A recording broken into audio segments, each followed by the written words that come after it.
May I introduce you to Mr. Robinson in that empty seat sitting beside them? Here's my Mr. Man Jones, the stolid one. Come along now, off you go. Gently does it. Driving for him means concentrating really hard. Well, you can see it, the way his hands grip that wheel. Can we let go for just one moment to get up into third, do you think? Yes.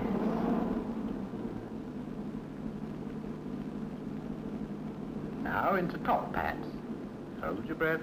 This is quite a decision. Speeds like this, you can't chance a thing. I probably didn't really need to mention it to you, but of course he's a middle-of-the-road man, too. He pays his road tax and he owns the road. That's my Mr. Jones for you. Ah, now here's my favorite mini-driver, my charming Mrs. Smythe. Now, don't get flustered, dear, with a little problem like this. It'll all work out.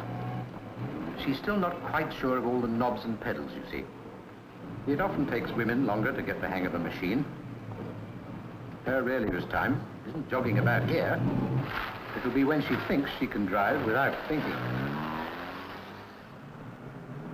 Yes, well, here's the third one I was telling you about. Young Mr. Robinson. Of course, really, he has quite a natural gift for driving, but a bit too showy for me. Already he thinks he's on a racetrack drifting around a roundabout.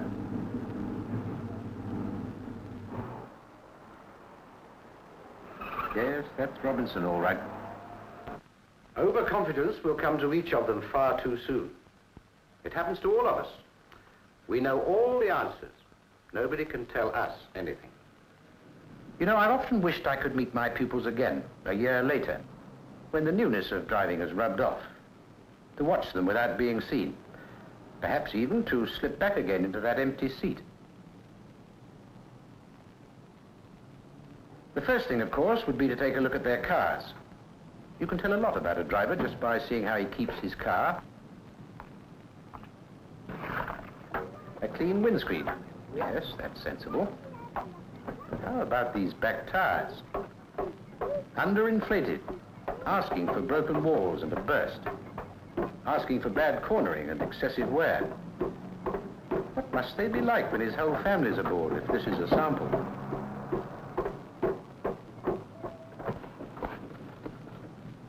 I wonder what his brakes are like. Good grief. Handbrake on the last notch. Foot brake down to the floor. One of these days, this car will just go straight on instead of stopping. And what about the Jones family then? And how about my dear Mrs. Smythe? Shopping again, do you think? I suppose so, and very nice, too. Perfect little car she's got for that. My goodness, though, she's in for some trouble if she doesn't watch out. Just look at the wear on that tread. Looks as though the wheel's taken quite a bashing sometime or other, too. I have to watch it. The steering's a bit odd, I'm afraid. Really? Oh, heavens, yes. But I'll have to have it done when I can spare the car for a moment. Oh, Mrs. Smythe. Those could be your famous last words.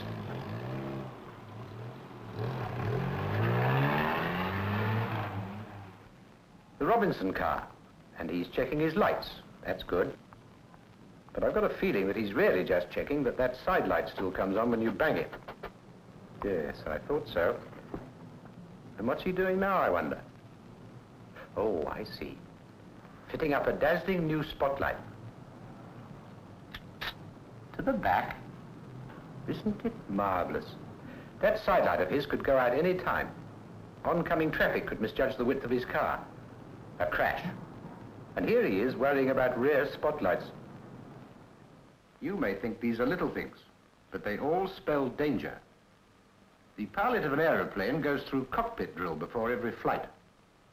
You are the pilot of your car, and you'll meet a great many more hazards in a day than he's likely to. Apart from this, what sort of motorists have these three become? Well, here's the stolid Mr. Jones just starting off for an afternoon's drive with the family. Mrs. Jones doing some serious map reading. And dear little Alicia telling a story to Joan and Jonathan. Jones, the father, grimly concentrates. Slow and steady is my motto, in the face of all hazards. Really, you know, there's only one thought in his head. Middle of the road and never mind anyone else. Just take a look at what he makes other people do. If anyone wants to pass, and goodness knows at his speed that means most people, then they've got to dodge the oncoming traffic and go right over onto the wrong side of the road to get by. To our Mr. Jones, it's simply a matter of being their funeral, not his. Until there's a problem that even he can't just leave for others to worry about. The problem of stopping at traffic lights.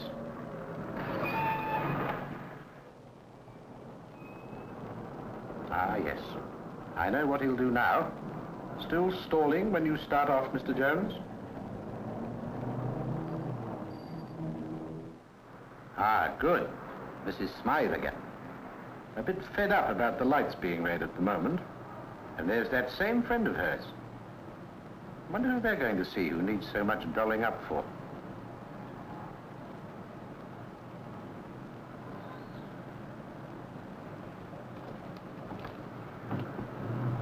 Mrs. Smythe certainly can handle that little car now.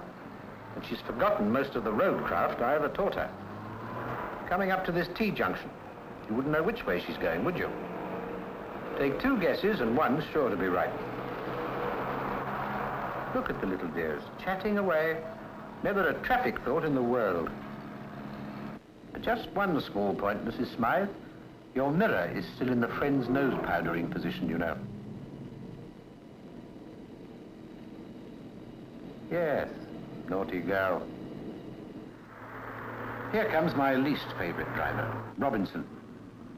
The man who'll show you any smart little bit of driving you want to name. Ever tried overtaking two passing cars on a bend on a fast road? He always does, of course. Ever driven over as big a patch of hazard lines as you can find? Yes, he does it as a matter of course.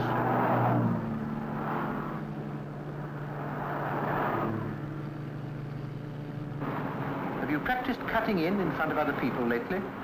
Robinson's the one to show you how.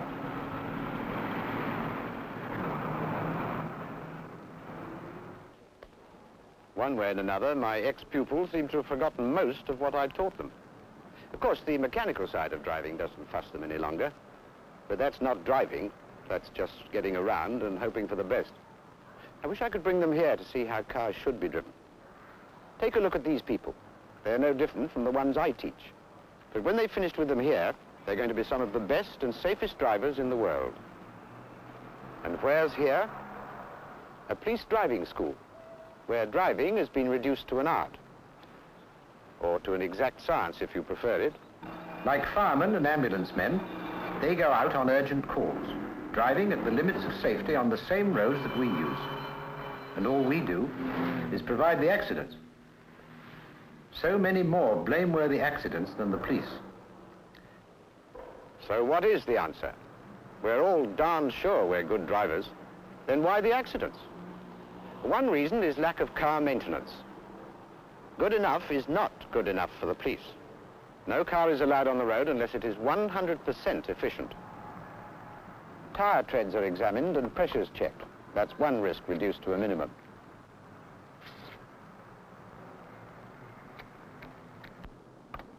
Most cars nowadays have hydraulic brakes. If there's not enough brake fluid or there's a leak in the piping, you'll put your foot on the pedal and you won't stop. Check them. And your handbrake. Before that holiday jaunt, and you may well save your life.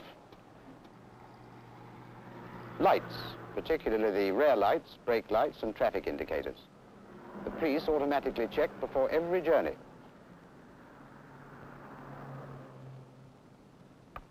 Those ruby lights in your car's tail are far too important a protection to be left to chance.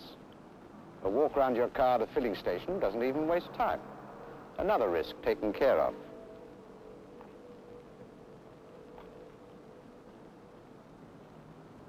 All simple, all essential, and all, as the police drivers know, cutting down the chance of an accident even before taking to the road. And the second lesson, police drivers are taught the correct driving position and told to stick to it. Careless habits are stamped on at once. Careless habits. We've all got them. Careless Mrs. Smythe for the all-time driving demonstration. Very clever, I know. But what chance would she have in even the slightest crisis?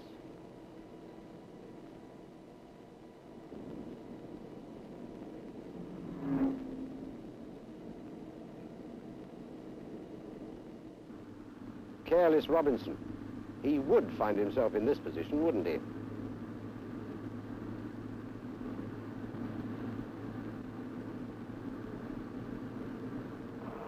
Yes, I'd noticed before that this was how Alicia liked to help drive.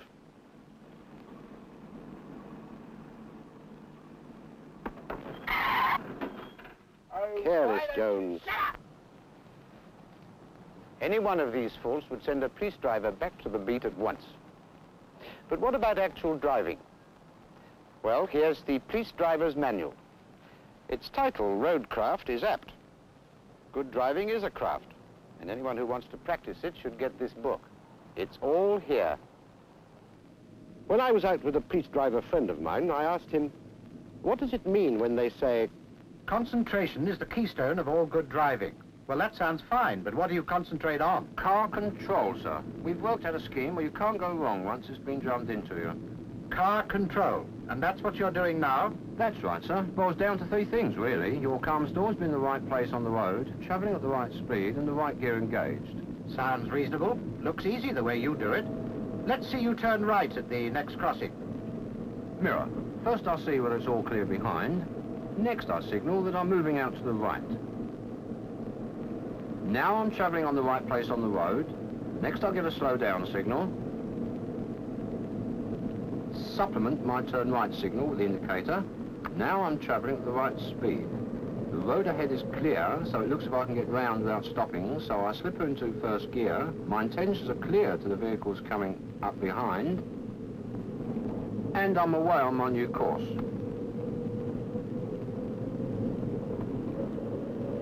Simple. And that routine takes care of every hazard? Every hazard, providing you use your mirror and signal your intentions in good time to the lads behind. But how do you judge the right time to start altering course? Road observation, we call it at the school, and thinking ahead. We're very hot on that, reading the road. We make them do it aloud. Aloud? It's good training. Like to hear a spot? Sure, go ahead. Right.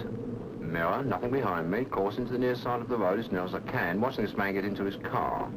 Into first gear, a quick look to the right, and I can see the road to the right is clear. Clear to the left, clear to the right again. And there's cars parked either side of the road here, coming to another T-junction into second gear. I intend to turn left, watching this man on the left, mirror, nothing behind me.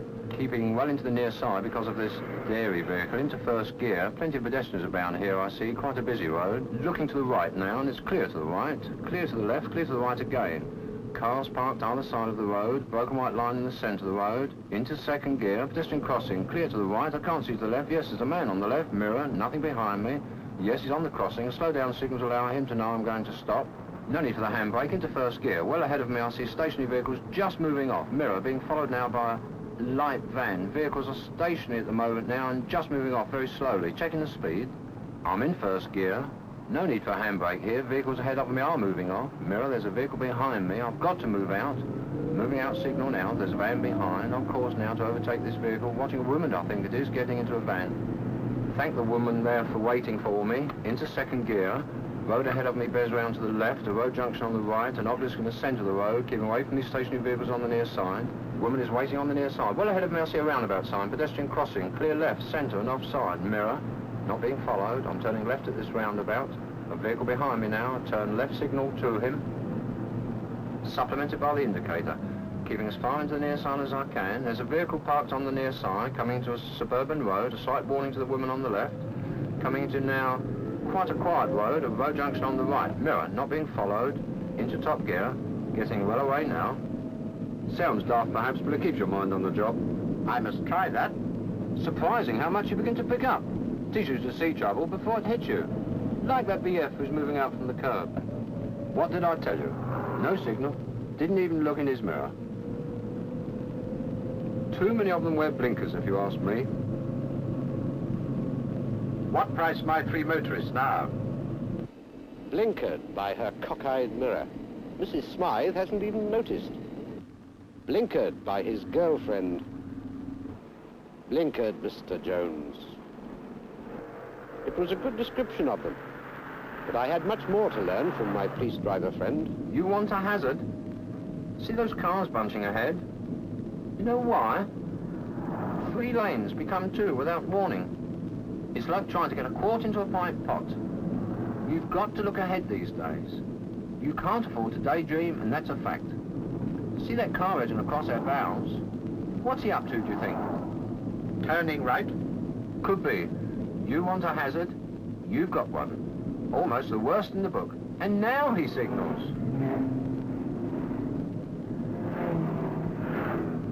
I wonder who taught him to drive. This is where I dug out. That was by Mr. Jones, with children. It's remarkable. Pass the test, and motorists soon start committing all the sins in the book. Like the double parking here, to pop off shopping. Turning a broad street into a narrow alleyway. Parking on pavements. Hovering to gossip with girlfriends and slow down the movement on a main road.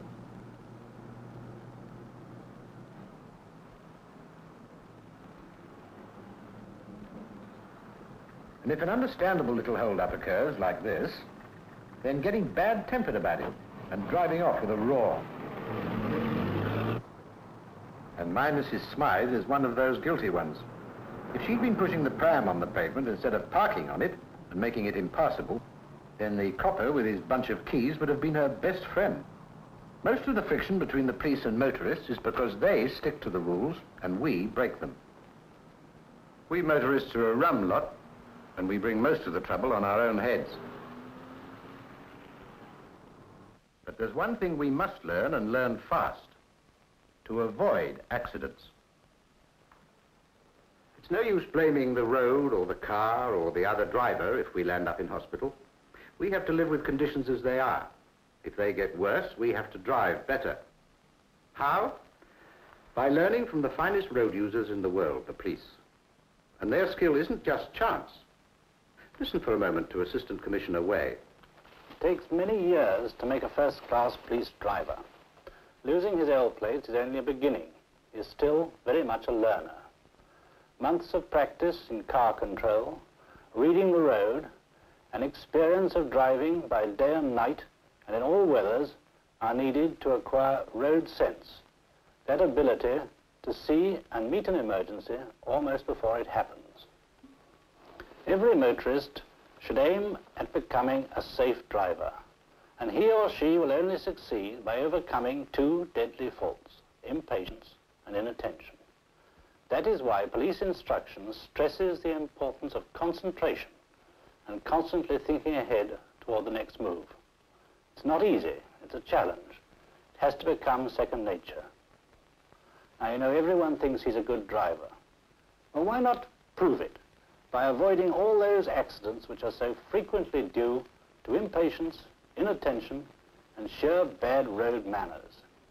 You and you alone can bring about an improvement because you're in charge of your vehicle.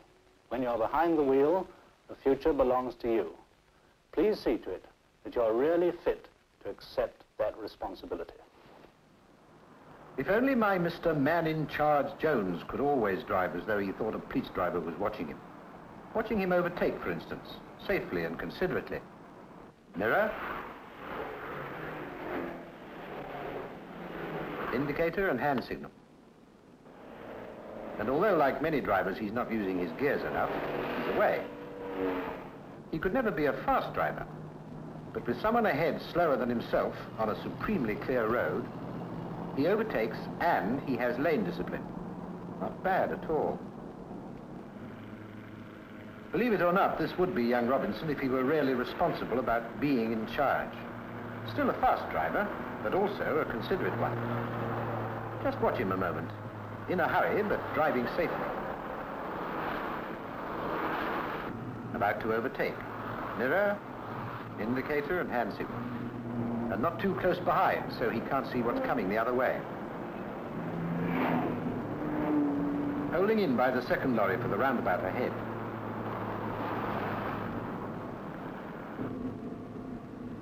Keeping his eye on the mirror still, and a good gear check. And holding steady. He's really learning car control.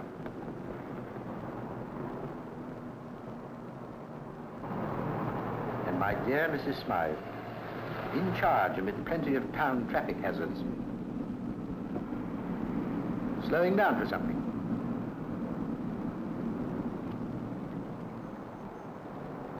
The zebra crossing. Away, and neatly through her gear changes.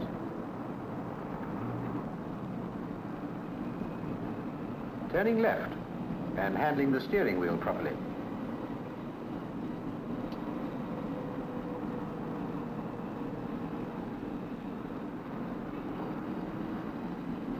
Keeping a constant eye on the mirror, gear change. Mirror again.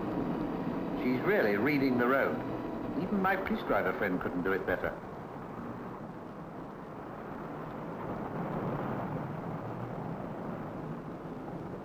What they can do, so can you. As it says in roadcraft, the theory that a good driver drives automatically is a fallacy. To the uninitiated, he may appear to do so, but the truth is that by continually concentrating and thinking, he's raised driving to an art. Every corner, bend, gear change, in fact, every driving operation is a problem, which, like every other problem, can only be solved by thinking. You are the man in charge. Never forget that for one moment. 11 o'clock. Ah, Miss Curzon. The next hour's going to be a great pleasure.